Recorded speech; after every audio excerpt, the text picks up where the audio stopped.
कबीर जिंदा रख जमीर जिंदा रख, कबीर जिंदा रख जमीर जिंदा रख, अगर कभी सुल्तान भी बन जाओ तो दिल में फ़कीर जिंदा रख। ज़िंदगी की तरकस में कोशिश की वह तीर जिंदा रख, ज़िंदगी की तरकस में कोशिश की वह तीर जिंदा रख। अगर हार भी जाओ ज़िंदगी में सब कुछ तो फिर से जीतने की उम्मीद जिंदा रख, फिर से जीतने की उम्मीद जिंदा रख। तो चलिए, स्वागत है आप सबका अपना चैनल केजीएन क्लासेस 786 पे। और जैसा कि आप लोग जान रहे हैं कि हम लोग क्लास 10th का केमिस्ट्री चैप्टर नंबर 2 है ना, उसका पार्ट 1 और पार्ट 2 वीडियो अपलोड हो चुका है। जो लोग नहीं देखे हैं उसको जा करके देख लीजिए, ठीक है। आज का जो सेशन रहने वाला है हम लोग का, आज हम लोग पार्ट 3 पढ़ने वाले हैं ना, चैप्टर नंबर 2 अम्ल भस्म एवं लवण, पार्ट 3। ये पार्ट 3 वीडियो है। और आपको पता होना चाहिए कि वीडियो के डिस्क्रिप्शन में आपको टेलीग्राम का लिंक दिया हुआ है। जो लोग टेलीग्राम से नहीं जुड़े हैं जा करके ज़रूर जुड़ जाइए वहाँ से, ताकि आप लोग को क्लास से रिलेटेड कोई भी इन्फॉर्मेशन होगा आप तक आसानी से पहुँच जाए, ठीक है। और हमारे चैनल को सब्सक्राइब करके ज़रूर रखें, ताकि हम कोई भी वीडियो अगर डालें तो आप तक सबसे पहले पहुँच जाए। तो चलिए आज का क्लास स्टार्ट करेंगे हम लोग, है ना। तो पहले कल बताइए, कल कहाँ तक हो गया था? कल हम लोग अम्ल भस्म देख लिए थे कि कौन सा प्रबल अम्ल होता है ना, और कौन सा दुर्बल अम्ल होता है, कौन प्रबल भस्म है कौन दुर्बल भस्म है।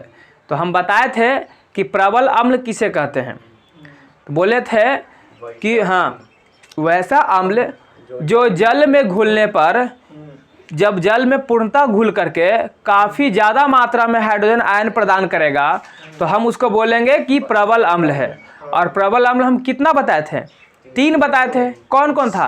पहला था HCl, दूसरा नंबर में था H2SO4, तीसरा में बताए थे HNO3, है ना। ये 3 अम्ल था जो प्रबल अम्ल था। बाकी इसके अलावा जितना भी बच जाता है वो सब क्या था? दुर्बल अम्ल था, ठीक है। और हम बताए थे दुर्बल अम्ल क्या करता है, जल में घुलता तो है लेकिन आंशिक रूप से घुल करके कम मात्रा में हाइड्रोजन आयन प्रदान करता है। जैसे कौन था? एसिटिक एसिड था, CH3 COOH, और क्या था?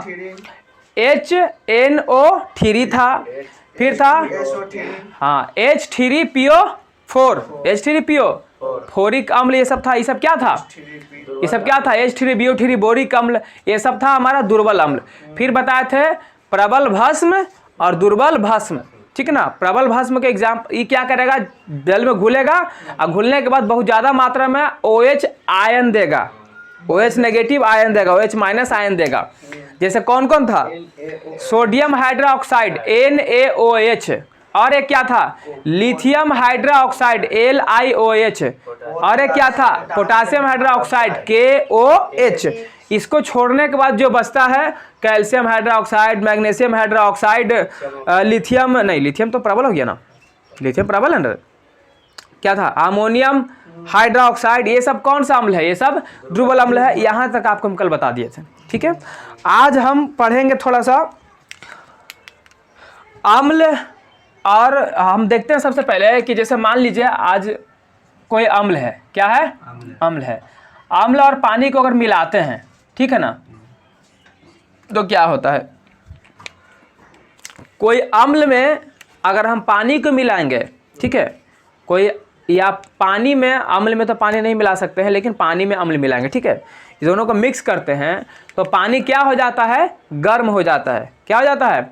बैटरी का पानी देखे हैं? बैटरी का पानी जो होता है, बैटरी वाला जो एसिड होता है, उसको मिलाइएगा तो पानी क्या हो जाएगा? गर्म हो जाएगा। बैटरी के पानी से दांत साफ होता है? कौन बोला है? सब जल जाएगा नाक मुंह। बैटरी का पानी खराब होता, मतलब खतरनाक होता है ना, H2SO4, दांत साफ करेगी उससे। कौन बोला है तुमको? चलो यार, कैसे कैसे लोग हैं यार दुनिया में। इधर देखो, H2SO4 सल्फ्यूरिक एसिड होता है, बड़ा ही खतरनाक होता है। हमारा स्किन पे देखता है, बैटरी का पानी गिरता है, कपड़ा पड़ता, कपड़ा जला देता है, और दांत साफ करेंगे तो उसको तेजाब ना है, उसी को तेजाब बोलते हैं, एक प्रकार से तेजाब ना है।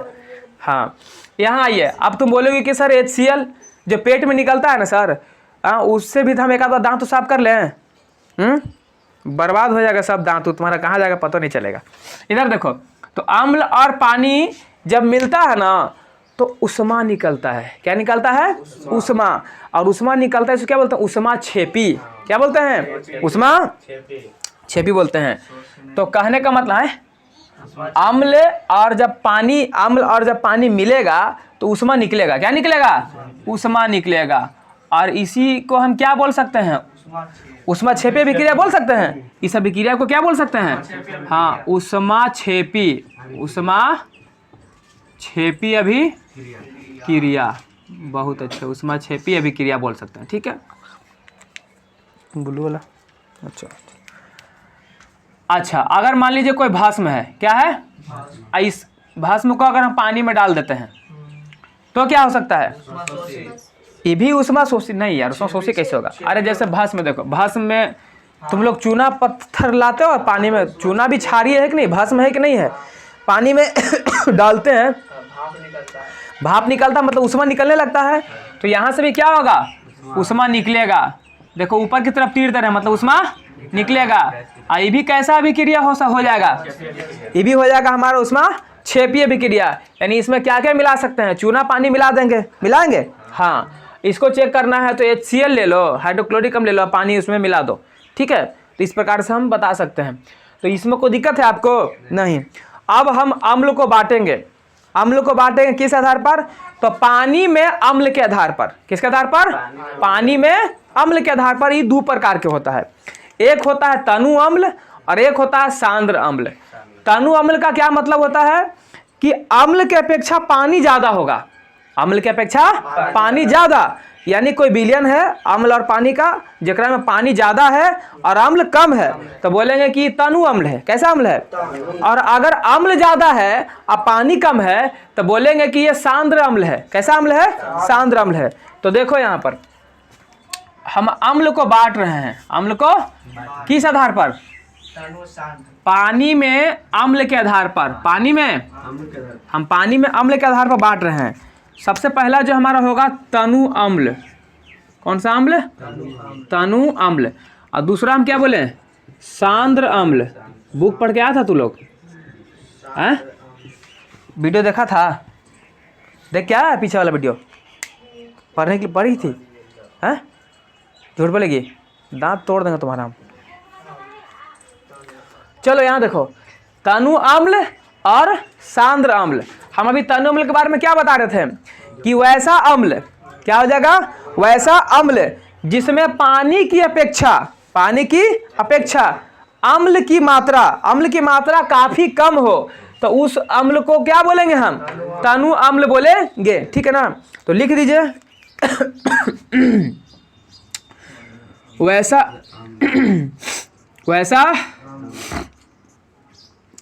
अम्ल जिसमें पानी के अपेक्षा अम्ल, वैसा अम्ल जिसमें पानी के अपेक्षा अम्ल काफी कम मात्रा में हो, उसे क्या कहते हैं? उसे तनु अम्ल कहते हैं। क्या कहते हैं जी? हाँ, उसे तनु अम्ल कहते हैं या कहा जाता है। जैसे समझिएगा बात को, ठीक है ना? ध्यान समझना है। जैसे मान लो हम कोई बर्तन ले लेते हैं, कोई बर्तन है कि नहीं है, इसमें पानी है। क्या है ये? हाँ, इसमें पानी ले लिए हैं। ठीक है, अब इसमें हम कोई अम्ल मिला देते हैं। मान लो HCl मिला देते हैं, हाइड्रोक्लोरिक अम्ल, जो हमारे पेट में निकलता है। ठीक है, इसमें क्या क्या? पानी भी है। हम क्या बोल रहे हैं कि अम्ल जो है पानी के अपेक्षा बहुत कम होगा। क्या होगा? बहुत कम होगा। कहने का मतलब है कि अगर टोटल कोई भी चीज़ के परसेंट होता है? 100% होता है। तो 100% में मान लो 99% पानी है, 99%, तो बचा 1%। 1% क्या है? अम्ल है। 1% क्या है रे? अम्ल है। तो इस विलयन को, इस अम्ल को जो मिक्स है, इसको हम क्या बोलेंगे? तनु अम्ल बोलेंगे कि सांद्र अम्ल बोलेंगे? तनु अम्ल बोलेंगे। कोई दिक्कत है? एकदम बिल्कुल सिंपल सा सवाल है। हमारे पेट जो अमाशय में निकलता है HCl अम्ल, वो कैसा अम्ल होता है? तनु अम्ल होता है कि सांद्र अम्ल होता है? तनु अम्ल होता है। ठीक है ना? क्योंकि तनु अम्ल नहीं, तो अगर तनु अम्ल नहीं रहेगा तो सोच के देखो कि हमारा पेट जल ना जाएगा। खतरनाक ना होता है HCl है। जैसे वही मूद हो रही थी H2SO4 से, कभी लाना बैटरी कुटी में से पानी खरीद के जल पता चल जाएगा। हाँ, दांत गंदा तो जो लाया होगा कानों को ज़्यादा गंदा होगा तो सोचा तेजबे से साफ कर देते हैं। यहाँ देखो तो हम क्या बोलें, हमारा जो पेट होता है यानी अमाशय, अमाशय में HCl अमाशय में जो HCl होता है उसमें क्या % होता है? 1%। हाँ 1% होता है। क्या % होता है? हाँ, तो यहाँ पर लिख लेना एगो बात कि अमाशय में HCl जो होता है वो कितना % होता है? 1%। बाकी 99% कौची होता है? 99% होता है पानी। इसलिए हम कह सकते हैं, अगर पूछेगा कि बताइए अमाशय में जो अम्ल होता है वह तनु होता है कि सांद्र होता है? तनु होता है, याद रहेगा ना, कोई दिक्कत नहीं ना है। तो चलिए, तो हम सांद्र की बात करते हैं अब। तो सांद्र अम्ल के बारे में बताओ। तो सिंपल सी बात है, वैसा अम्ल जिसमें क्या पानी की अपेक्षा अम्ल की अपेक्षा पानी काफी कम मात्रा में हो, वैसा अम्ल जिसमें पानी की अपेक्षा, या फिर देखो इसको दो तरीके से बोल सकते हैं, वैसा अम्ल जिसमें अच्छा ऐसे बोल दो, वैसा अम्ल जिसमें पानी की अपेक्षा अम्ल यहाँ काफी कम न है, वहाँ काफी ज्यादा होगा, यानी अत्यधिक मात्रा में होगा, तो उसको हम क्या बोल देंगे? सांद्र अम्ल बोल देंगे। क्या बोल देंगे? तो लिखो वैसा अम्ल, वैसा अम्ल जिसमें पानी के अपेक्षा अम्ल काफी अत्यधिक का मतलब बहुत ज़्यादा, ठीक है ना, काफ़ी अत्यधिक मात्रा में हो, उसे तो वैसे अम्ल क्या कहेंगे? तो उसे सांद्र, हाँ उसे सांद्र अम्ल कहा जाता है। देखो हम प्रबल अम्ल किए को बताए थे, 2 गो कि 3 गो? अरे 3 गो ना बोले थे जी, प्रबल अम्ल 3 गो ना बोले थे हैं? अरे HCl है, H2SO4 है, HNO3 है, तो कहता 3 गो कहाँ बताए? चलो एक इधर आओ, ये क्या है?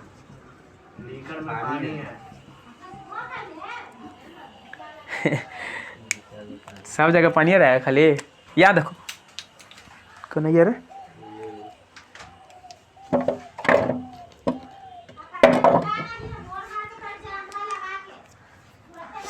देखो इसमें हम पानी भी रहेगा हमारा, और एक तो HCl ले ही चुके हैं, दूसरा ले लेते हैं कोई H2SO4, ये भी अम्ल है ना, सांद्र पढ़ रहे हैं ना। क्या बोला गया है? वैसा अम्ल जिसमें पानी की अपेक्षा अम्ल काफी अत्यधिक मात्रा में हो।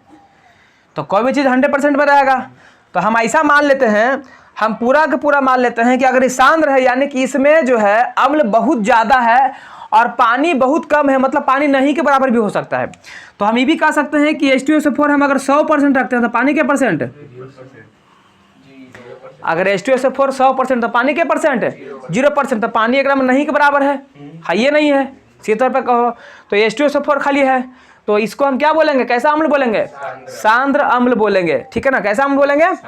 एगो और था कुछ HNO3 था ना, HNO3 था, तो हम वो भी ले सकते हैं, वो भी हो सकता है, ठीक है। HNO देखो मानते HNO3 और पानी भी है, लेकिन पानी भी 0% है, ये कितना? 100%। तो ऐसे अम्ल को हम क्या बोलेंगे? तनु बोलेंगे कि सांद्र बोलेंगे? सांद्र बोलेंगे। अच्छा एक चीज़ याद रखना, यहाँ पर नोट में लिख लेना एक बात, मान के चलो कि हम H2SO4 ले लेते हैं, ठीक है, सांद्र है। कैसा है? सांद्र है। तो क्या इसमें हम पानी डाल सकते हैं? इससे पानी डाल सकते हैं? गलती से भी नहीं डालना है पानी इसमें, क्योंकि जैसे तुम इसे पानी डालेगा तो ये हम यही बताए थे उष्मा निकालता है, और तुम डालेगा तो उष्मा निकलेगा, तो जल भुन जाएगा नाक मुंह तुम्हारा, ठीक है ना, भाप उप से जैसे तैसे निकलेगा, सब जला उला देगा। तो नहीं डालना है। तो हमेशा कैसे डालना है? तो पहले लेना है पानी, क्या लेना है? H2SO4 उठाना है, बूंद बूंद गिराना है। बात समझ में आ रहा है? ये नहीं कि एक बार लेके उछल दिए, वो खतरा है। एक एक बूंद करके गिराना है, यानी बूंद बूंद गिराना है। तो कहने का मतलब हमेशा याद रखना है कि H2SO4 में जो सांद्र होता है क्या होता है, तो सांद्र H2SO4 में पानी कभी नहीं डालना है। बात समझ में आ गया? तो ये बात यहाँ पर लिख लेना कि H2SO4 में सांद्र है ना, सांद्र का मतलब वहाँ H2SO4 ज़्यादा मात्रा में है। सांद्र H2SO4 में पानी कभी नहीं डालें। ठीक है, याद रहेगा, ये पानी कभी भी नहीं डालना है, गलती से भी नहीं डालना है। क्लियर? तो इसको उतारिए। इसके बाद आप लोग को हम बताएंगे पीएच मान के बारे में बताएंगे। ठीक है, साफ साफ उतारना है। चलिए उतारिए, रोकिए लल्लू जी। चलो, सांद्र तनु पढ़ लिए हम लोग, अम्ल। अब पढ़ेंगे हम लोग पीएच के बारे में। हाँ, पीएच मान। अब पीएच का सबसे पहले फुल फॉर्म देखते हैं। पीएच का फुल फॉर्म क्या होता है? पीएच का फुल फॉर्म होता है पावर ऑफ हाइड्रोजन। क्या होता है? Power of hydrogen, power of hydrogen pH का फुल फॉर्म है। अच्छा, अब देखेंगे हम लोग कि पीएच का खोज किसने किया होगा, मतलब पीएच पैमाना का खोज किसने किया होगा, और किया भी होगा तो कब किया होगा। ठीक है, कोई तो डेट होगा। कहाँ, वहाँ नहीं होता है। हाँ, सोरेनसन, एक वैज्ञानिक थे सोरेनसन, उनका नाम था। उन्होंने पीएच के बारे में बताया था। ठीक है, और किया था कब, तो बताएगा हमको। हाँ, 1909 में इन्होंने पीएच स्केल का खोज कर दिया था। ठीक है, वो स्केल देख लेते हैं हम जरा सा, पीएच स्केल देखते हैं। देखो,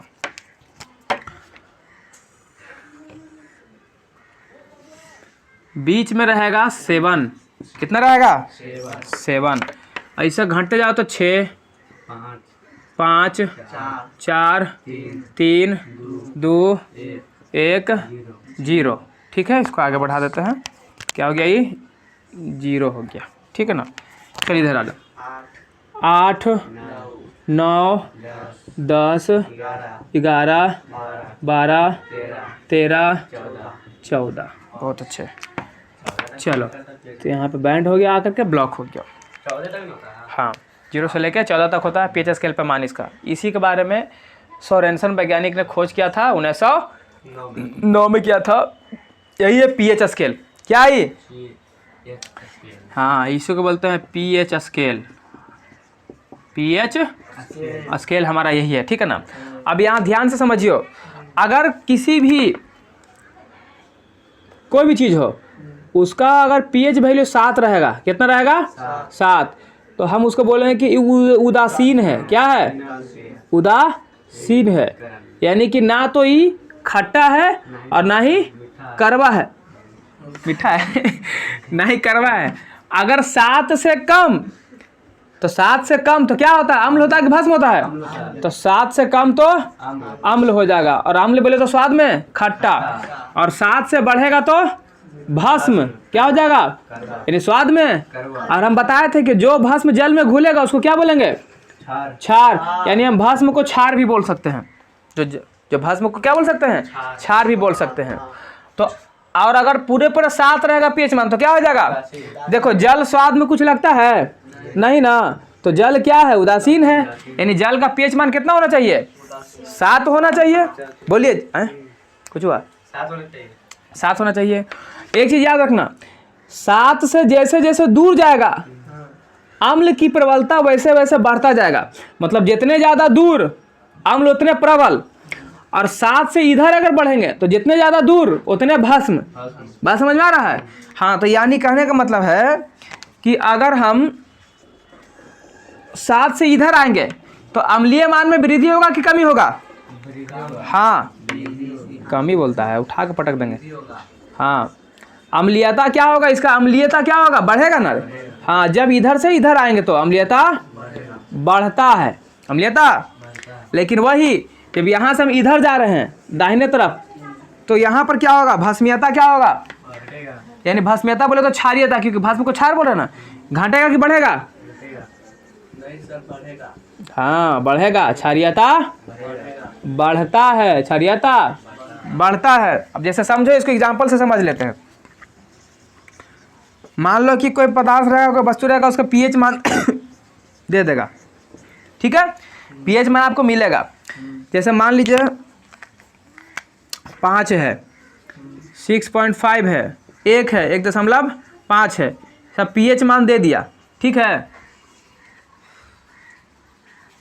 11 है, 8 है, 7.5 है और 7 है, ठीक है ना, मान लेते हैं, ठीक। अब यहाँ ध्यान से देखना 5 है, पीएच मान क्या है, अम्ल होगा कि भस्म होगा। देखिए सब 7 से कम है तो अम्ल है, तो 7 से कम है तो क्या हो जाएगा ये, हाँ सब अम्ल हो गया। क्या हो गया, अम्ल। ये भी अम्ल, ये भी अम्ल और ये भी अम्ल। इसको देखो, ये सब जो है 7 से अधिक है ना, ये क्या हो जाएगा, भस्म यानी क्षार। ये भी कुछ है भस्म, यानी ये भी क्या है, क्षार है। और ये कुछ है भस्म, ये क्या हो जाएगा, 7 है तो क्या हो गया, उदासीन हो गया, कुछ हो गया, हाँ उदासीन हो गया। अब ध्यान से देखना, बोले थे कि 7 से जितने ही इधर दूर रहेगा कम में, उतने प्रबल रहेगा। तो देखो ये 5 को देखो, 6.5 को देखो, ठीक है ना। ये नज़दीक में ना है, नज़दीक में रहेगा तो दुर्बल और दूर रहेगा तो प्रबल, ठीक है। तो ये 5 नज़दीक में ना है और 6.5 भी कुछ नज़दीक में ना है। 6.5 यहाँ पे आएगा और 5 यहाँ पे आएगा, तो ये दोनों क्या दुर्बल की प्रबल है, नहीं दुर्बल अम्ल है। कैसा अम्ल है, अम्ल तो है लेकिन कैसा है, ये भी कैसा है, दुर्बल है। और ये प्रबल होगा ना, देखो कितना दूर है ना दूर, तो ये कुछ हो गया प्रबल। और 1.5 भी प्रबल हो जाएगा। लेकिन अगर ये दोनों में हम तुलना करें, कहेंगे कि ये दोनों में कौन प्रबल है, तो देखो ई 5 है, ई 6.5 है, यानी ई इससे दूर है ना, तो इससे थोड़ा मजबूत ई है, थोड़ा ज़्यादा पावर वाला ई है, ई इससे कम है। और ई दोनों में अगर देखो, एक ज़्यादा प्रबल है और 1.5 इसके अकॉर्डिंग कम है। बात समझ में। उसी प्रकार से क्षार में, भस्म 8 है, 8 है, 7.5 है, 7 है। 11 देखो, 11 7 से दूर पड़ रहा ना, तो इसको क्या बोलेंगे, प्रबल की दुर्बल, प्रबल बोल देंगे। क्या बोल देंगे, यानी प्रबल भस्म है। और 8 है देखो, 7 के नजदीक है ना, यानी क्या हो गया, दुर्बल होगा, यानी दुर्बल भस्म हो जाएगा। और 7.5 भी यहीं पर आ रहा है, बीच में बगले में भी है, तो ये भी कैसा, दुर्बल की प्रबल, दुर्बल भस्म हो जाएगा, है, ठीक है। और 7 ये तो उदासीन है, ये इसका तो कहने नहीं है, कोई दिक्कत है। तो इस तरीके से अगर आपको पीएच वैल्यू दे देगा, पीएच मान दे देगा और आपको बताने के लिए कहेगा तो बता दीजिएगा। देखो ऐसे तो तुमको पता था कि हम लोग सूचक के लिए बताए थे कि लिटमस पत्र लाओ, है ना, उसे पता कर सकते हैं, उस पर अम्ल डालो, भस्म डालो तो पता चलेगा कि लाल करेगा, नीला करेगा, है ना। तो कौन अम्ल है, कौन भस्म बताता है। लेकिन कौन कितना प्रबल है, कौन कितना दुर्बल है, ये पता चलता था। ये पता कहाँ से चलेगा, पीएच वैल्यू से, पीएच मान से पता चलेगा। अगर पीएच मान दे देंगे तो जो जितना नज़दीक में रहेगा इसका उतने कमजोर रहेगा, दुर्बल रहेगा, जो जितने दूर भागेगा उतने वो प्रबल रहेगा। तो इतना क्लियर हो गया आपको, बोलो कोई दिक्कत है नहीं।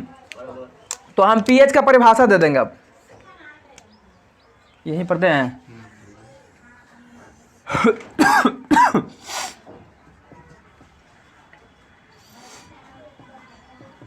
पीएच का परिभाषा है ना, क्या रहेगा पीएच का। अच्छा बताओ एक बात, ये प्लस है, ये माइनस है, इसको हम क्या पढ़ेंगे, इसको हम धन आयन पढ़ सकते हैं, प्लस माइनस तो आयन बोलते हैं। तो ये प्लस है तो धन आयन और माइनस है तो ऋण आयन। प्लस है तो धन आयन और माइनस है तो ऋण आयन, ठीक है ना। अच्छा इसको क्या बोलते हैं बताओ, मैथ में इसको बोलते हैं बड़ी ब्रैकेट, क्या बोलते हैं, बड़ी ब्रैकेट। लेकिन केमिस्ट्री में इसको बोलता है सांद्रता, क्या बोलता है, सांद्रता। एक होता है लॉग, क्या होता है, लॉग, इसका पूरा होता है लॉगरिथम, क्या होता है, लॉगरिथम। और इसको हिंदी में क्या बोलेंगे, लघु गणक, क्या बोलते हैं इसको, लघु गणक बोलते हैं, ठीक है ना। अब यहां पर देखना कंधा कुछ हो गया, गंधक, यहाँ देखो ये चीज ध्यान में रखना। जैसा हम क्या बोल रहे थे अभी, हाँ इसको क्या बोलते हैं, सांद्रता, क्या बोलते हैं, सांद्रता, क्या बोलते हैं इसको, सांद्रता बोलते हैं। फिर बताते हैं लॉग ना, लॉग को क्या बोलते हैं, लघु गणक, लघु, और ये है प्लस, ये है इसको क्या बोलते हैं? आयन बोलते हैं। हाँ, प्लस हो गया तो धन आयन, और माइनस हो गया तो ऋण आयन। प्लस हो गया तो धन आयन, माइनस हो गया तो ऋण आयन। तो यहीं से पीएच बराबर फार्मूला एगो होता है, होता है सर जी, pH बराबर माइनस लॉग, और यहाँ पर ऐसे करके हो जाता है। ये हमारा क्या है? ये पीएच निकालने का फार्मूला है। पीएच निकालने क्या है? ये फार्मूला है। और इसी फार्मूला से हम इसका परिभाषा बनाएंगे। इसी फार्मूला से क्या बनाएंगे? परिभाषा बनाएंगे, ठीक है ना। तो इतना बोलना है कि किसी बिलियन का पीएच मान, किसी बिलियन का पीएच मान, उसमें उपस्थित हाइड्रोजन आयन, देखो ये हाइड्रोजन है, इसको आयन पड़ता है ना, हाइड्रोजन आयन उसमें उपस्थित किसी बिलियन का पीएच मान, किसी बिलियन का पीएच मान उसमें उपस्थित हाइड्रोजन आयन की सांद्रता, इसको कोई ब्रैकेट में क्या बोलते हैं? सांद्रता। तो उसमें उपस्थित हाइड्रोजन आयन के सांद्रता के लॉग को क्या बोलते हैं? लघुगणक के, लघुगणक के ऋणात्मक मान होता है। बस हो गया, देखो इसी से बना दिया ना। कैसे हो गया? इतना आपको बोलना है, किसी बिलियन में पीएच मान, यानी किसी बिलियन का पीएच मान। देखो इतना तो लिखना पड़ेगा आपको, इतना आपको बोलना है, किसी बिलियन में pH मान, किसी बिलियन का pH मान, पीएच मान उसमें उपस्थिति, उपस्थिति नहीं, उसमें उपस्थित किसी बिलियन का पीएच मान उसमें उपस्थित, इतना बस याद कर लेना है, बाकी इसको देख के बोल देना, ठीक है। तो किसी बिलियन में, किसी बिलियन का पीएच मान उसमें उपस्थित हाइड्रोजन आयन, हाइड्रोजन आयन की सांद्रता, देखो ब्रैकेट क्या बोलते हैं? हाइड्रोजन आयन की सांद्रता, हाइड्रोजन आयन की सांद्रता के लघुगणक के, लघुगणक के ऋणात्मक मान होता है। लघुगणक के क्या होता है? ऋणात्मक मान होता है, उसको क्या बोल देते हैं? बस पीएच का परिभाषा ये हो गया। तो लिखो, बोलना अब आप लोग बोलिएगा, किसी बिलियन का पीएच मान उसमें उपस्थित हाइड्रोजन आयन, तो लिख रहे हैं हाइड्रोजन आयन, तो लिख देता है इसी सीधे H प्लस आयन है ना, H plus ion, hydrogen ion की सांद्रता, की सांद्रता है ना, हाइड्रोजन आयन की सांद्रता, हाँ, लघुगणक के, इसको लघुगणक बोलते हैं ना, लघु को, लघु गणक के ऋणात्मक मान, नेगेटिव है ना, ऋणात्मक मान, ऋणात्मक मान होता है। बस हो गया, लघु गणक के ऋणात्मक मान होता है, यानी किसी बिलियन का पीएच मान उसमें उपस्थित हाइड्रोजन आयन के सांद्रता के लघु गणक के ऋणात्मक मान होता है। और यही फार्मूला है हमारा पीएच निकालने का, माइनस लॉग, ये हो गया हाइड्रोजन आयन की सांद्रता, ऐसे ब्रैकेट करके घेर देना है, जिसको हम क्या बोलते हैं? सांद्रता पढ़ते हैं। कोई दिक्कत है? अब यहाँ से मान लेंगे हम कि एग्जाम्पल देख करके हम कुछ समझेंगे, ठीक है ना। इसका एग्जाम्पल यहाँ पे ला रहे हैं, देखो इसको साइड में लिख लेना है, इसको यहीं पर ये जो दिया है ना उसको लिख लेना, ठीक है। एग्जाम्पल पहले समझ, पहला एग्जाम्पल, जैसे मान के चलो कि जल की सांद्रता दे देगा हमको, जल है, हाँ -7 होता है, हाँ देखो जल में हाइड्रोजन आयन की सांद्रता दे दिया। जल में क्या क्या होता है? अरे H2O होता है सूत्र, हाइड्रोजन है ना जी। तो जल में हाइड्रोजन का कितना सांद्रता है? हाइड्रोजन आयन की कितना सांद्रता है? तो जल में हाइड्रोजन आयन की जो सांद्रता होता है कितना होता है? 10 के पावर -7, 10 के पावर। और यहाँ पर एक चीज़ और याद रखना, log 10 का वैल्यू कितना होता है? 1। log 10 का वैल्यू 1। और एक और फार्मूला याद रखना, log m के पावर अगर m है तो ये m जो पावर है वो पहले आ जाएगा, तो m log पहले आएगा, ये वाला पहले आ जाएगा m log m, ये जो ऊपर था वो आगे निकल के आ गया, बाकी वैसे लिखा गया। समझ में आ गया ये बात? तो चलो हम क्या बोले, जल का हाइड्रोजन आयन की सांद्रता दिया 10 के पावर -7। आप कहेगा कि जल का पीएच मान बताओ, जल का पीएच मान बताओ। तो चलो हम इसका हल में देते हैं, पीएच मान इसका निकालते हैं। तो पीएच निकालने के लिए फार्मूला हमको पता है, -log सांद्रता। हाँ, हाइड्रोजन आयन इस तरीके से हो गया ना, ये फार्मूला बस इसे बैठा दो, माइनस लॉग और हाइड्रोजन आयन के सांद्रता यानी ये पूरा दिए हुए, ये पूरा कितना दिले है 10 के पावर -7। अब यहाँ ध्यान से समझना, अभी हम सिखा है ये माइनस है तो माइनस ऐसे लिख दो। आई देखो लॉग 10 के पावर -7, यहाँ पे क्या बोले थे लॉग m के पावर m, जो पावर था वो आगे आया था तो -7 पावर में है तो वो आगे आएगा, तो ये माइनस तो पहले से था तो माइनस छोड़ दिए, इसे ही ब्रैकेट में लिख रहे हैं -7। उसके बाद log 10, देख log m ऐसे लिखा गया था तो log 10 भी ऐसे लिखाएगा, तो log 10 लिख दिए 10, कोई दिक्कत, माइनस माइनस प्लस, और log 10 का वैल्यू कितना होता है ये फिर ऐसे लिख लिया एक बार log 10, तो 7 गुना log 10 का वैल्यू कितना बताया, हाँ 1 बताया ना, हाँ तो 1, तो 7 गुना 1 बराबर, तो ये 7 कौचू हो गया, जल का पीएच वैल्यू हो गया, जल का पीएच मान कितना आ गया 7, तो 7 आया तो 7 क्या होता है, मतलब उदासीन होता है कि भस्म होता है कि क्या होता है, चलिए बताओ, उदासीन होता है। आप कहाँ एग्जाम्पल ले हम हैं, अच्छा समझाते हैं, इसको उतारो पहले, ठीक है, यहाँ बता दें हैं,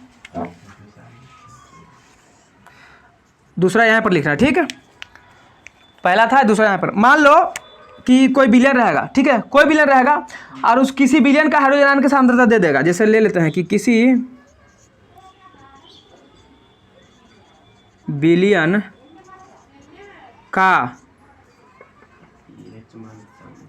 हाइड्रोजन आयन की सांद्रता दे ले, मान के चल 10 का पावर -5 दे दिया, 10 का पावर -5 दे दिया है। अब हमको इसको निकालना है, क्या निकालना है, इस बिलियन का कहेगा पीएच मान बताओ, इस बिलियन का पीएच मान। अब पीएच निकालने के लिए हमको सूत्र पता है, माइनस लॉग और H प्लस आयन, हो गया, बैठा दो, माइनस लॉग और H प्लस आयन कितना दिया इसका 10 के पावर -5। हम जानते हैं कि पावर आगे आ जाता है, ये माइनस का माइनस रहेगा, ब्रैकेट में लिखेंगे माइनस का 5 और log 10 ऐसे लिखा जाएगा, log 10 ऐसे लिखा जाएगा, देख माइनस माइनस तो +5 और log 10 log तब 5 अगुना log 10 का वैल्यू तो 5 गुना 1 बराबर, तो इस बिलियन का पीएच मान कितना आया, इस बिलियन का पीएच मान कितना आ गया 5 आ गया, तो ये अम्ल है कि भस्म है कि उदासीन है, गधा 7 से कम न रहे तो अम्ल न हो गया। चलो ठीक है, अब कहाँ बताएं, एक बार बताने के लिए सोच रहे हैं, तो नहीं बना लेगा, नहीं अब 2 को काफ़ी है। तो इसी तरीके से सुनो, इसी तरीके से अगर आपको किसी भी बिलियन का हाइड्रोजन आयन की सांद्रता दे देगा, आ कहेगा उसका पीएच मान बताओ, तो निकाल लेगा, कोई दिक्कत है, समझ में आ जाएगा ना। तो साफ से उतारना है, अब बताते हैं कैसे लिखना है। सबसे पहले इसको लिखना है, उसके बाद इसको बनाना है, फिर ई वाला लिख लेना एग्जाम्पल, उसके बाद कहाँ जाना है, यहाँ इसको लिखना है, ई वाला चीज़वा को एक बगल में लिख लेना है ना साइड में, इतना चीज़ को, ठीक है, बगल में लिख लेना। ये लिखने के बाद पहला एग्जाम्पल यहाँ है, दूसरा एग्जाम्पल यहाँ है, बिल्कुल साफ से उतारना है, ठीक, उतारिए, इसके बाद हम आगे बताते हैं कुछ। चलिए रोक दीजिए, कहना पड़ता है बार बार रे, चलो। तो आप लोग निकाल लीजिएगा ना, ठीक है। तो चलो एक हम आप लोग को देते हैं, 10 का पावर 8 दे ले रहेगा, तुम किसी बिलियन का इस सांद्रता दे दिया हाइड्रोजन आयन में, ठीक है ना, हाँ 10 का पावर -8, ठीक है, ये आप लोग घर से बनाइएगा, ठीक है, घर से बना लीजिएगा, आप लोग के लिए भी है, आप लोग बनाइएगा। किसी भी बिलियन में हाइड्रोजन आयन की सांद्रता दिया हुआ है 10 के पावर -8, इसका क्या निकालना है, पीएच निकालना है, पीएच मान निकाल के आप लोग क्या कीजिएगा बताइएगा। चल अब कुछ देखेंगे हम, कुछ पदार्थ में देखेंगे, कुछ पदार्थ का पीएच मान, ठीक है ना, कुछ पदार्थ का हम पीएच मान देखते हैं। हम लोग का पेट है, पेट में क्या निकलता है, अमाशय रस, बहुत अच्छे। अमाशय रस में कौन सा अम्ल निकलता है बताओ, हाइड्रोक्लोरिक नहीं बोला रहता है, Cl बोल सीधे, हाँ, इसका पीएच मान कितना होता है 1.0 हाँ मतलब 1 बोल सकते हैं। 1.0 का हम क्या बोल सकते हैं? 1 बोल सकते हैं, ठीक है। ये हमारा हो गया। दूसरा नींबू का रस। दूसरा नींबू खाए हैं आप लोग? नींबू में खाते हैं? हाँ, तो नींबू का कितना होता है? 2.5 नींबू में बताओ कौन सा अम्ल पाया जाता है? सीट हाँ, नींबू में पाया सिट्रिक अम्ल। इसका पीएच मान कितना होता है? 2.5 2.5। फिर 3 नंबर सिरका। सिरका सिरका, है ना, सिरका कौन सा अम्ल इसमें पाया जाता है? एसिटिक, बताए थे, CH3COOH। हाँ, इसका पीएच मान कितना होता है? इसका पीएच मान 3 होता है। टमाटर रस। 4 नंबर बोलिए। टमाटर रस होता है। क्या होता है? टमाटर, यानी बेसिकली टमाटर का जो रस होता है, जो इसमें से रस निकलता है ना, टमाटर का जो रस निकलता है कितना होता है? इसका होता है 4.1 ना, कितना है? हाँ 4 पॉइंट। और टमाटर में कौन सा अम्ल पाया जाता है? बोलो। ऑक्जेलिक अम्ल। हम लोग का शरीर से पसीना निकलता है, तो पसीना में बताओ कितना होता है इसका पसीना का पीएच मान कितना होता है? हाँ 4.5। ये भी अम्लीय होता है। देखिए सब अम्लीय है, समझ में आ रहा है ना? 7 से कम है ना, तो सब क्या है? हाँ सब अम्लीय है। अगला बोलिएगा। अम्ल वर्षा नहीं, अम्ल वर्षा होगा। क्या है? अम्ल वर्षा है ना। हाँ अम्ल वर्षा। 5.6 अम्ल वर्षा, जब अम्ल वर्षा भी होता है, ये भी क्या होता है? जो बरसात होती है अम्लीयता, इसमें अम्लीयता ज़्यादा होता है, ठीक है। तो अम्ल वर्षा में क्या होता है कि ये भी अम्ल होता है। तो इसका पीएच मान कितना होता है जल्दी बताओ? 5.6 हाँ 5.6। 5.6 दूध है। पेशाब है अच्छा पेशाब है, ठीक है। तो पेशाब का बताओ 6 कितना होता है इसका? 6 होता है, ठीक है ना। क्या होता है? 6। फिर दूध होगा, देखो दूध का बताओ तो 5.6 नहीं 6.5 6 हाँ दूध का कितना होता है पीएच वैल्यू? 6.5 दूध हो गया। उसके बाद हमारा जल होता है। क्या होता है? अरे निकालो ना, शुद्ध जल है, जल बोलो उसको, ठीक है। जल जो हम लोग पीते हैं उसका क्या होता है? 7। तो ये उदासीन होता है ना। उसके बाद हम लोग रोते उते हैं तो आंसू से निकलता है। हाँ तो आंसू यानी आँख से निकला, आँख से छलका आंसू, है ना। हाँ कितना होता है इसका? 7.3। फिर नेक्स्ट हम लोग का शरीर में क्या है? लाल लाल रक्त है, खून है। क्या है? तो रक्त 7.4 या खून, ई थोड़ा सा क्षारीय होता है। क्या होता है? मतलब 7 से प्लस हो जाएगा, ये तो 7 पॉइंट। और ये आंसू भी क्षारीय होता है, आंसू भी क्षारीय होता है, ठीक है ना। उसके बाद हम लोग का शरीर में पीत का निर्माण होता है। वाइल जूस जिसको बोलते हैं पीत रस, 9 नंबर है ना। पीत रस कहाँ बनता है शरीर में बोलो तो? यहाँ पे बनता है। पीत रस का निर्माण कहाँ होता है? यकृत में, बताए थे। और वहीं से निकलता भी है। जमा कहाँ होता है? पित्ताशय में, जिसको गॉल ब्लैडर बोलते हैं। क्या बोलते हैं? तो पीत रस क्या होता है? पीत रस। इसका कितना होता है? 7.5 ये क्षारीय रहेगा। हाँ 7.5 से लेके कहाँ तक होता है? 8.8 होता है कि 8 होता है? 8.8 कितना देखो एक बार। हाँ 8.8 हाँ 8.8 ठीक तो था, 8.8। चूना जल उसके बाद चूना पानी, चूना जल, ये भी क्षारीय होता है ना। हाँ क्या होता है इसका? इसका होता है ज़्यादा क्षारीय होता है। तो इसका कितना होता है पीएच वैल्यू? याद रहेगा इतना आप लोग को? हाँ तो ये आपको याद करना, ठीक ना। चूना जल हो गया हमारा, तो याद रहेगा कि भूल जाइएगा? बोलिए। हाँ हाँ हाँ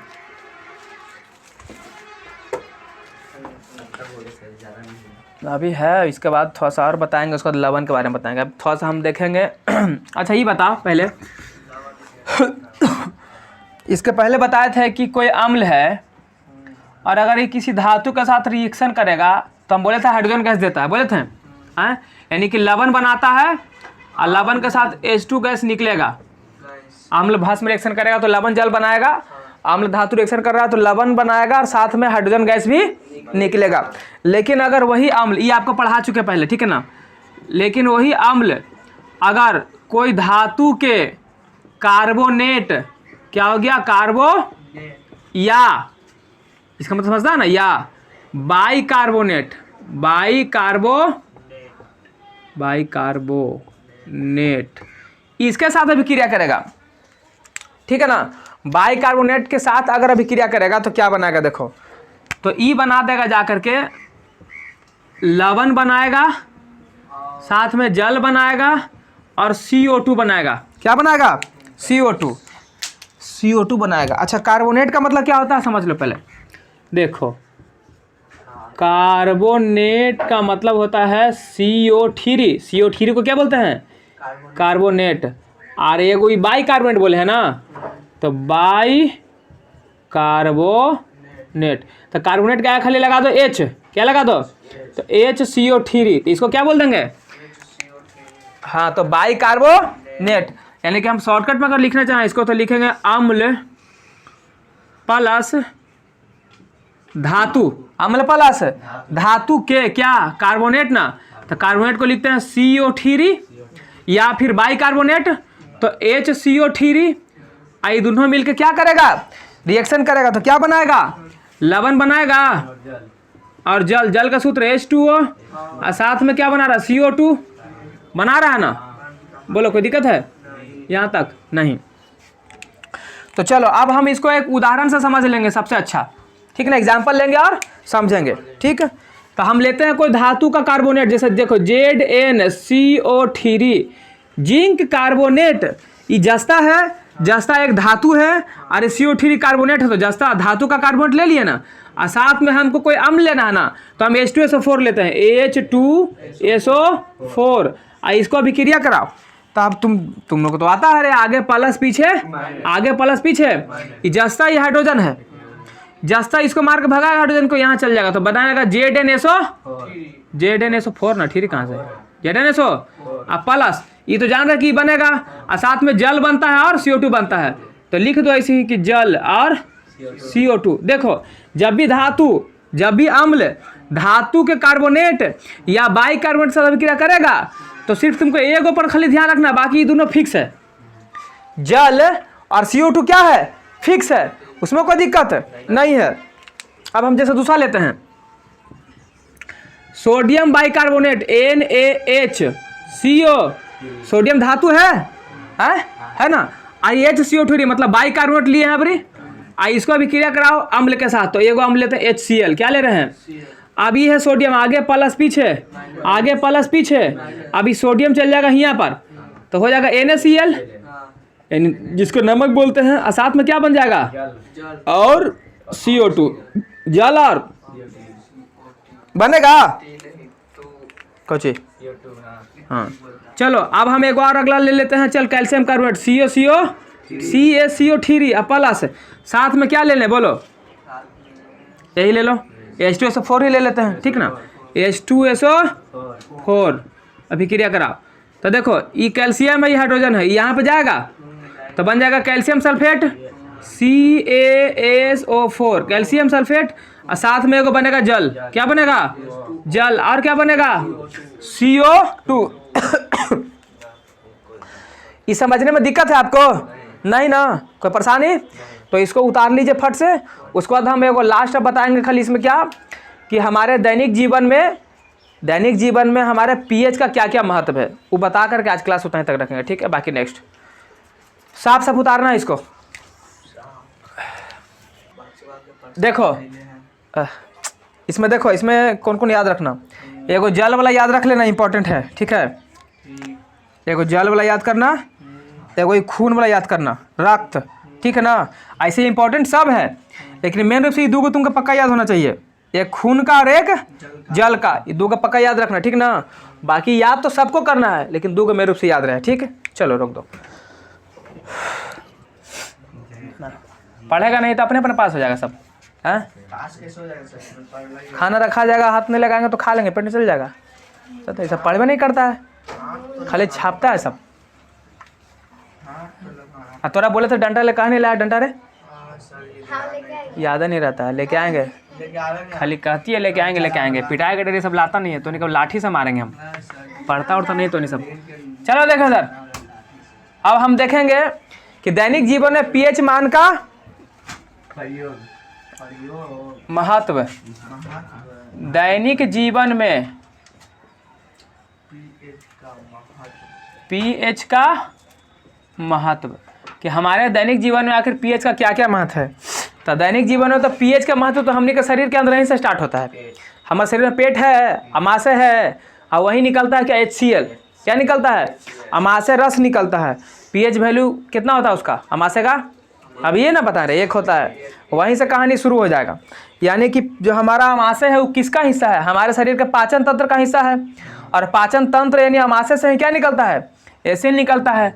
तो लिख दो कि पाचन तंत्र यानी अमाशय, है ना, अमाशय होता है में HCl का निकलना, में HCl का निकलना। चलो क्या निकलता है जी हमारे पेट से, HCl निकलता है। तो यानी कि जो हमारा HCl निकलता है हमारे पेट में, ये क्या क्या करता है, आपको बताएगा क्या क्या काम है इसका। पहले चीज ध्यान से सुनो, ये जो HCl निकलता है हमारे पेट में, अमाशय में जो निकलता है, तो हम लोग जो खाना खाते हैं, हम लोग जो खाना खाते हैं, यानी कभी कभी ऐसा भी होता है जल्दी में हाथ नहीं धोते हैं, इसी पानी से क्या खा लिए, हाथ में बैक्टीरिया रहता है, या खाना में मक्खी वगैरह बैठता है तो उसमें बैक्टीरिया विषाणु जीवाणु ये सब रहता है कि नहीं रहता है। और वो हमारे खाना के माध्यम से, हमारे भोजन के माध्यम से हमारे पेट के अंदर चला जाता है, जाता कि नहीं जाता है। और वह एकदम जाते वक्त खुश रहता है कि अंदर जा रहे हैं, अब इसको बीमार करेंगे। लेकिन वो गधा के पता नहीं है जीवाणु को, अब विषाणु को, अब फलना चिलना को, कि ओकर दादा अंदर बैठल है HCl, जाएगा तो मार लाठी से ठंडा कर देगा, ठीक है ना। उसको पता है रे, उसको पता नहीं, वो बेचारा बेखबर है, अंदर जाता है, दादा इसको मार मार के उसको नष्ट कर देता है। तो HCl क्या करता है, हाँ HCl क्या करता है, जीवाणु विषाणु कीटाणु को क्या करेगा, नष्ट करेगा। क्या करेगा, नष्ट करेगा। तो जीवाणु, और हाँ इसी को बोलते हैं बैक्टीरिया इंग्लिश में, विषाणु इसको वायरस बोलते हैं, है ना। और हमारा क्या हो गया, कीटाणु, जीवाणु विषाणु कीटाणु, इस सबको क्या करता है, नष्ट करता है, नष्ट कर देता है। क्या कर देता है जी, हाँ ये नष्ट करने का काम करेगा, ठीक है ना। अब एक चीज और समझना, हम लोग जो भोजन करते हैं तो हम लोग जानते हैं कि भोजन करने के बाद भोजन कहाँ जाएगा, अमाशय में जाएगा। और अमाशय में क्या निकलता है, अम्ल निकलता है, HCl अम्ल निकलता है। और ये भोजन को मिला देता है, भोजन में मिल जाता है, और मिल के भोजन को कैसा कर देता है, खट्टा कर देता है। कभी देखा हम लोग खाने के बाद उल्टी करते हैं, तो देखता है उल्टी करते हैं तो खट्टा खट्टा मांगता है, नहीं मांगता खट्टा खट्टा, तो वो खट्टा कहाँ से हो गया, उसमें HCl मिल गया। क्या मिल गया, तो HCl क्या करता है, भोजन को अम्लीय कर देता है ना। तो HCl जो है भोजन को अम्लीय करता है। क्या कर देता है, अम्लीय कर देता है। बात समझ में आ गया। अच्छा एक चीज़ और ध्यान से समझना, कभी कभी ऐसा होता है कि हम लोग को जितना भोजन करना चाहिए भोजन नहीं कर पाते हैं, और HCl तो हमेशा निकलते रहता है ना। अब HCl जब हमारे शरीर में निकलेगा तो HCl की मात्रा बढ़ जाएगा, अब भोजन कम रहेगा। तब भोजन कम रहेगा तो उस कंडीशन में क्या होगा, या फिर कभी कभी ऐसा भी हो सकता है कि हम लोग ज़्यादा भोजन कर लेते हैं तो अनपच टाइप को हो जाता है, होता कि नहीं होता है। उस कंडीशन में क्या होता है कि हमारे पेट में गैस बनने लगता है। क्या बनने लगता है, और किस टाइप का गैस बनता है, अम्लीय गैस, क्योंकि वहाँ पर क्या निकल रहा है, HCl, इसी वजह से अम्लीय गैस निकलता है। और अम्ल तो भोजन अपचा हो जाता है, भोजन क्या हो जाता है, अपचा हो जाता है। और अपचा भोजन जब हो जाएगा, जब भोजन नहीं पचेगा पेट में, तब क्या होगा, पेट में गैस बनेगा, अम्लीय गैस बनेगा। और उस गैस को मारने के लिए कौन आएगा, अरे अम्ल का दुश्मन कौन होता है, भस्म होता है। तो कोई भस्म लाएंगे। अब भस्म में तुमने कुछ बताए थे, 2 को बताए थे, एक को बताए थे मैग्नीशियम हाइड्रोक्साइड, एक को खाए वाला सोडा सोडियम NaHCO3 बताए थे। ये दोनों को तो मिला के इनो बनाते हैं, जब हम लोग पीते हैं तो कहते हैं हाँ अब ठीक है, राहत मिला कि नहीं मिला। तो क्या करेंगे, जब भोजन अपचा हो जाता है, जब भोजन क्या हो जाता है, अपचा हो जाता है, तो यहाँ पर लिखना है कि जब भोजन अपचा मतलब नहीं पचता है सही से, क्या हो जाता है, अपचा हो जाता है, अपचा हो जाता है। जब भोजन अपचा हो जाएगा तो पेट में गैस बनेगा ना जी, तो इसको मारने के लिए क्या लाएंगे हम, भस्म लाएंगे। हाँ अच्छा, भस्म भी कौन कौन भस्म लाएंगे बताओ जरा, सोडा, सरफ पे सोडा लाएगा गधा कहीं का। सोडा और तीनों तीनों तो बनता है। सोडियम बाइकार्बोनेट, इसको बोलते हैं खाने वाला सोडा, खाना वाले सोडे। खाने का सोडा इसी को बोलते हैं, है ना। इसको खाया भी जाता है। और एक होता है MgOH के होल 2 मैग्नीशियम हाइड्रा, इसको हम और एक नाम से जानते हैं मिल्क ऑफ मैग्नीशिया। क्या बोलते हैं इसको?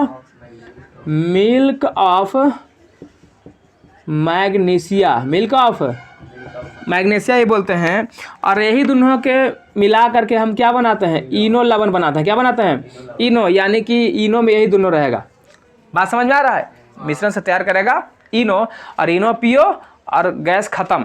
तो जो अपचा भोजन था उसको किसके सहायता से खत्म किया? भस्म की सहायता से। अम्ल में जैसी भस्म जाके मिलेगा इसको उदासीन कर देगा, उदासीन करेगा ना, हमारा पेट का अम्लीयता वाला गैस क्या हो जाएगा? खत्म हो जाएगा। दूसरा पॉइंट हम देखेंगे इसका। दूसरा पॉइंट हमारा दांत होता है।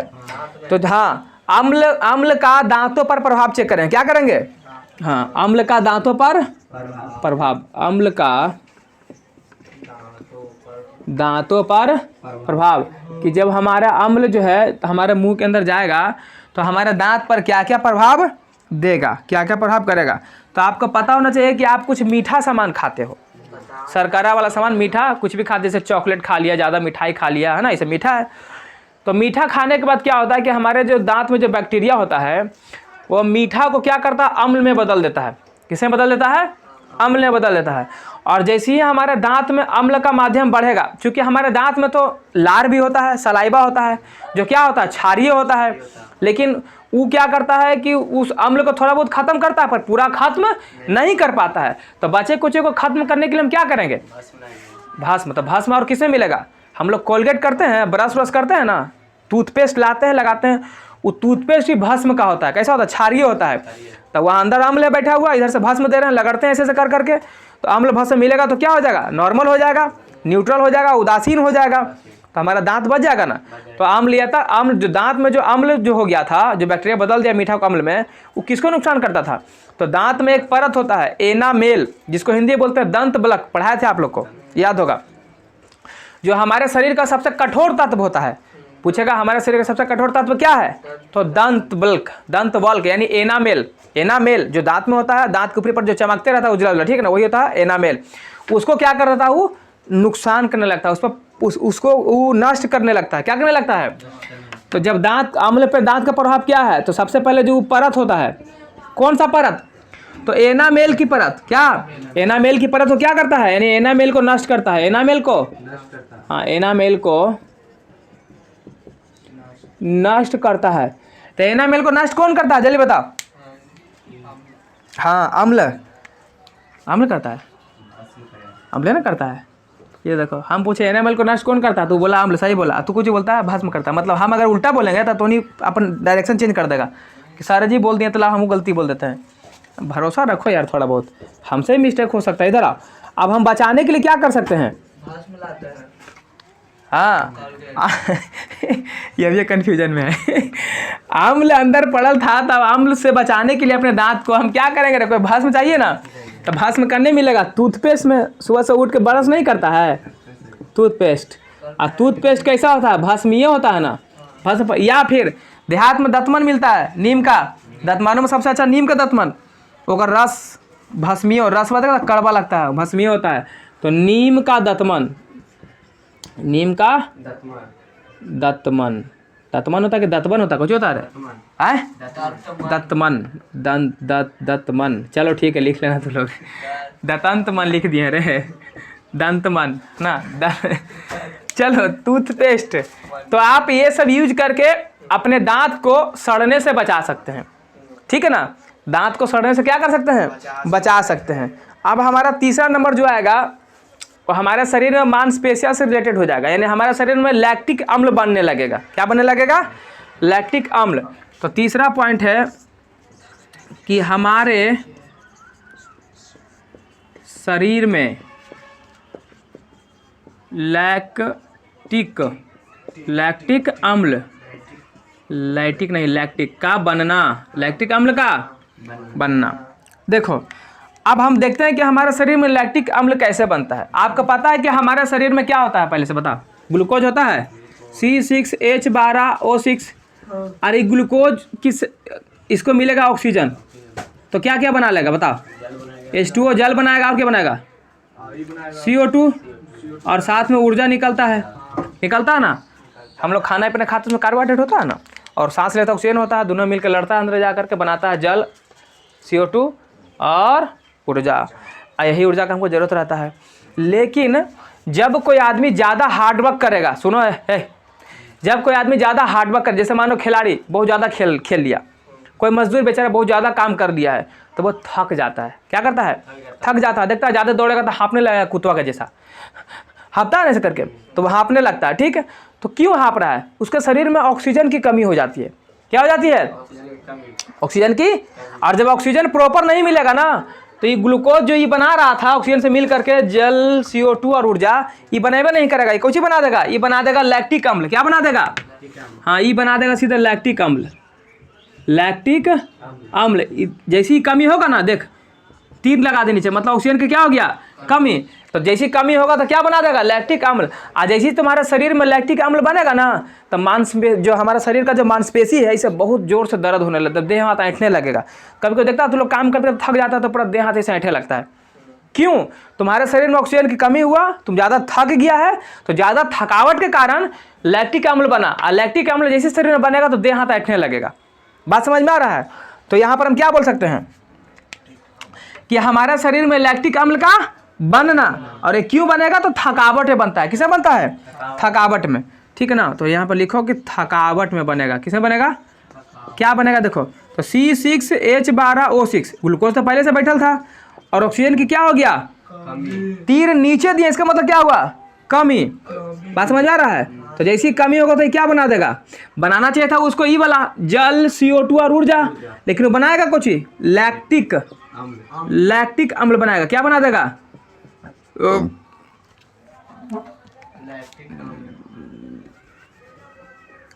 क्या बनाएगा इसको, लैक्टिक अम्ल।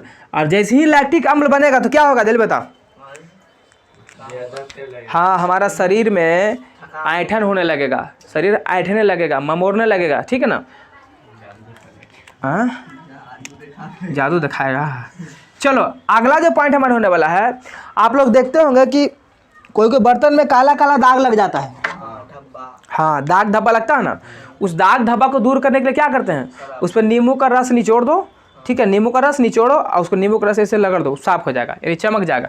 जो पीतल का बर्तन होता है ना, देखना उसको काला काला परत बैठता है ना, जैसे एकदम अलग टाइप खराब लगने लगता है देखे में, उस पर नींबू का रस निचोड़ो और उसको लगड़ दो, हाँ साफ हो जाएगा, हाँ हो जाएगा, बर्तन में साफ हो जाएगा। ठीक है, तो हम क्या बोले कि बर्तन में, क्या बोले, बर्तन में लगे हुए दाग धब्बे को दूर करने में किसका यूज करते हैं, नींबू के रस का। तो बर्तन में लगे दाग धब्बे, बर्तन में लगे दाग धब्बे को दूर करने के लिए हम क्या करते हैं, दूर करने में हम किसका यूज करते हैं, दूर करने के लिए यूज करते हैं किसका बता, नींबू रस, यानी उस पर जब नींबू रस डाल के साफ कर लगा देगा ना उसको, हाँ नींबू रस डालो और उसको साफ कर दो, तो कहानी हो जाएगा खत्म, यानी मतलब छूट जाएगा, दाग छूट जाएगा। और लिखाना है, अभी क्या को हुआ है, 3 गाँव है, कहाँ लिखे, अच्छा इसको उतारो पहले तो फिर और लिखाते हैं। ठीक है ना, साफ साफ लिखो, रोक दो। चलो 4 को पढ़ लिए ना हम लोग, 5वां देखते हैं। मिट्टी का pH कितना होना चाहिए, बोलो तो। मिट्टी का हाँ, मिट्टी का pH 7 होना चाहिए। देखो अगर मिट्टी का pH 7 है तब वो पेड़ पौधा बहुत अच्छे से फले फूलेगा उसमें, ठीक है, कोई दिक्कत। लेकिन जैसे मिट्टी का pH मान 7 से कम हो गया या 7 से बढ़ गया, यानी कि 7 से कम हुआ तो अम्लीयता बढ़ा, और 7 से ज़्यादा हो रहा तो क्षारीयता बढ़ा, यानी क्षार बढ़ेगा। तो दोनों कंडीशन में पेड़ पौधा के लिए सही नहीं, मतलब पेड़ पौधा सही से वृद्धि नहीं करेगा। ठीक है ना, हाँ, यानी कहने का मतलब है कि अगर मिट्टी का pH अगर 7 है तो कहेंगे कि एकदम परफेक्ट है, इसमें पेड़ पौधा अच्छे से क्या होगा, बढ़ेगा। लेकिन जैसे ही 7 से कम होगा, 7 से कम या तो 7 से अधिक होगा। 7 से कम होने का मतलब क्या होता है कि मिट्टी में अम्लीयता आ गया, यानी मिट्टी कैसा हो गया, अम्लीय हो गया है। और 7 से बढ़ जाएगा तो क्या हो जाएगा, क्षारीय या भास्मीय, है ना। या तो कह देंगे इसको भास्मीय कह दो, या तो फिर क्या बोल दो इसको, क्षारीय बोल दो। ठीक, अब बात आता है कि जब मिट्टी में अगर अम्लीय बढ़ गया तो पेड़ पौधा सही से वृद्धि तो नहीं करेगा। तो ये अम्लीय को दूर करने के लिए हम इसमें क्या मिला दें, इसमें क्या मिला देना चाहिए कि इसका मान जो है घट करके 7 हो जाए, बढ़ के कितना हो जाए, 7 हो जाए, ताकि मिट्टी नॉर्मल हो जाए। तो अम्ल हो गया है, तो अम्ल को ख़त्म करना चाहते हैं तो क्या मिलाना पड़ेगा, भस्म मिलाना पड़ेगा। तो भस्म में हम इसमें क्या मिलाएंगे, तो चूना मिला देना। चूना भस्म होता है ना, चूना इसे मिला दो, तो इसमें जैसे चूना तो अम्लीयता इसका ख़त्म हो जाएगा, नॉर्मल हो जाएगा, ठीक है ना। और मिट्टी का pH मान 7 तक पहुंच जाएगा, तो वो फ्रेश हो जाएगा फिर। लेकिन अगर 7 से ज़्यादा हो गया है तो मिट्टी क्या हो गया, क्षारीय हो गया है। अब क्षार को ख़त्म करने के लिए हमको मिट्टी में क्या मिलाना पड़ेगा, अम्ल मिलाना पड़ेगा। तो हाँ, तो अम्ल, नींबू मिलाएगा, नींबू नहीं मिलाते हैं, जिप्सम मिलाते हैं।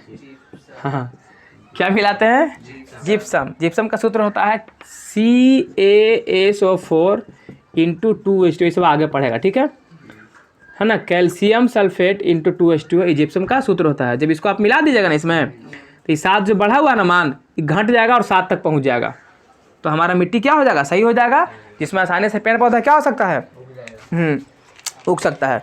अब हम बताए थे आप लोग को, किसके बारे में बताए थे, जल के बारे में बताए हैं। हाँ, यानी कि जल का जो pH मान होना चाहिए, कितना होना चाहिए, हाँ।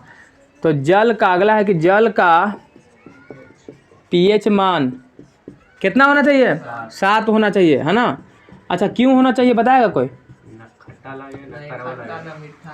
देखो, हाँ ठीक है। जल के अंदर में जो है बहुत सारे जलीय जीव रहते हैं, हाँ, मछली वगैरह होता है, जो भी जल में रहने वाले चीज़ हैं, जानवर हैं, जीव हैं। अगर जल का मान pH मान 7 से नीचे आने लगता है, मतलब अम्लीयता बढ़ने लगेगा, तो जल में जो रहने वाले जो जीव है ना, उसके लिए जीना मुश्किल थोड़ा हो जाएगा, दिक्कत होगा, परेशानियां होगी। इसलिए कहा जाता है कि जल का pH मान 7 होना ही चाहिए, ठीक है। कोई दिक्कत, pH मान निकाल के पता करेगा ना, हाइड्रोजन सांद्रता से पता चल जाएगा, ठीक है, कि कितना उसका pH वैल्यू है, नहीं है। अब यहाँ देखिए अब हाँ, एक होता है नेटल, सॉरी, क्या होता है, नेटल का पौधा एक होता है, नेटल का पौधा, इसका जो अथी होता है ना, थोड़ा सा नोकीला टाइप का रहेगा, ठीक है।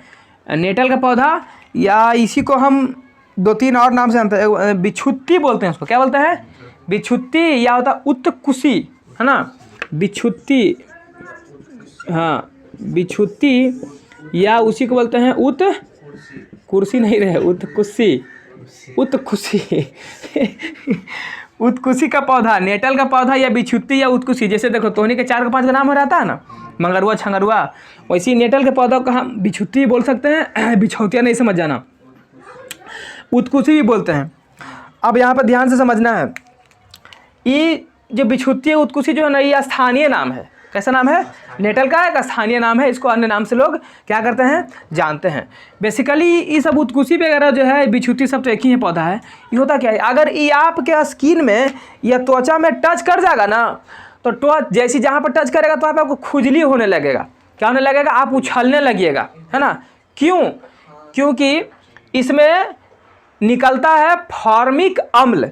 क्या निकलता है, किनारे कांटा रहता है, हाँ, कांटा, सही बोला, वही तो पहले कांटा चुभ जाता है, तो उसमें से फॉर्मिक अम्ल निकल जाता है, ठीक है।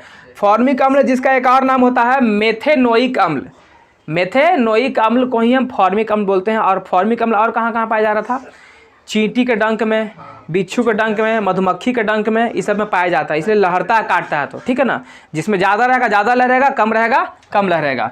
तो नेटल के पौधे में भी वही निकलता है, इसी वजह से हमें खुजली वगैरह होने लगता है, ठीक है। तो बेसिकली नेटल का पौधा जब हमारे त्वचा पर टच करेगा तो क्या होता है, खुजली होता है। क्या होता है? हाँ, खुजली हो जाता है। होता है। क्यों होता है? तो क्योंकि इसमें से क्या निकलता है? हाँ, इससे फॉर्मिक अम्ल निकलता है। इससे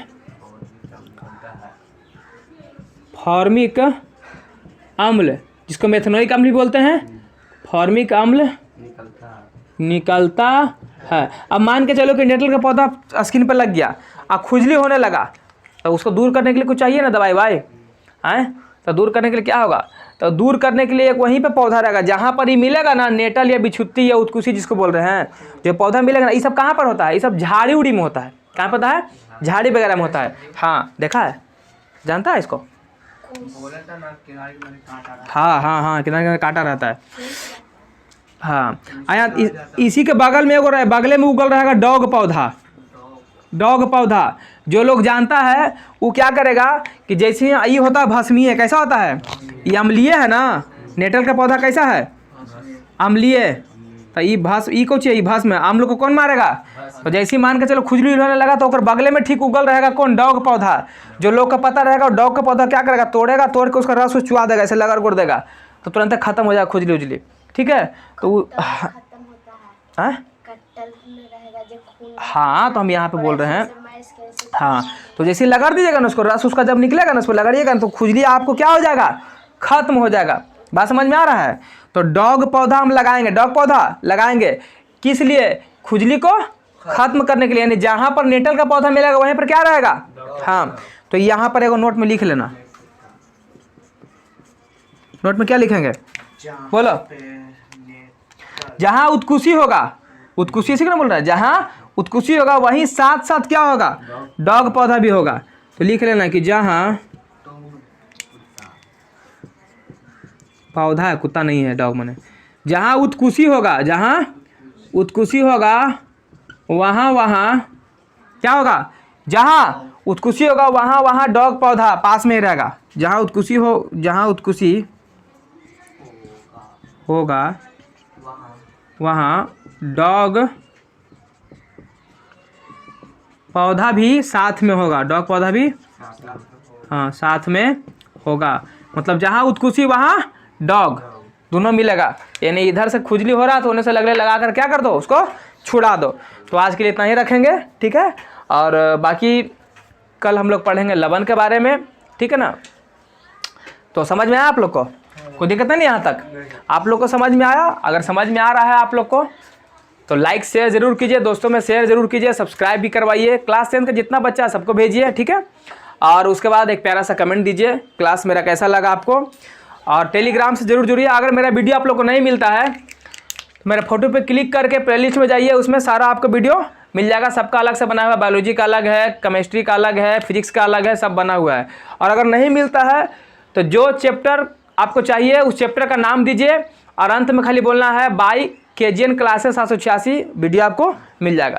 तो चलिए मिलते हैं नेक्स्ट वीडियो में। जय हिंद, जय भारत।